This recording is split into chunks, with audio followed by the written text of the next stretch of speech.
Hi, I'm Rachel Atherton. I'm the downhill mountain bike world champion and I live locally here to Aberystwyth. This last year has been my perfect season. I won every single World Cup in the World Cup Series and the World Championships, which has never been done before in the history of the sport. I started training here at the university about a year ago, using the facilities, getting massages, using the climbing and the pool, and then I started using the gym.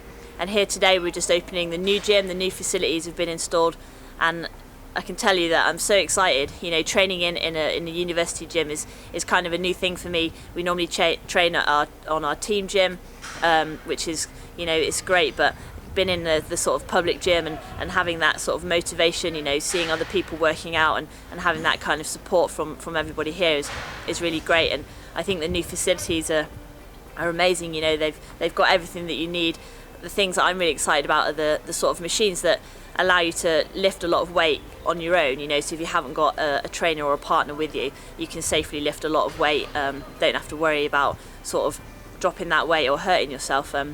It's gonna be a really great sort of facility, and I think that hopefully for me, you know, it's gonna help me to retain my titles. The World Cup Series starts again in April of this year, and you know, I'm just going to be training here and using the facilities to try and help me retain those titles, so it's going to be a great place to train.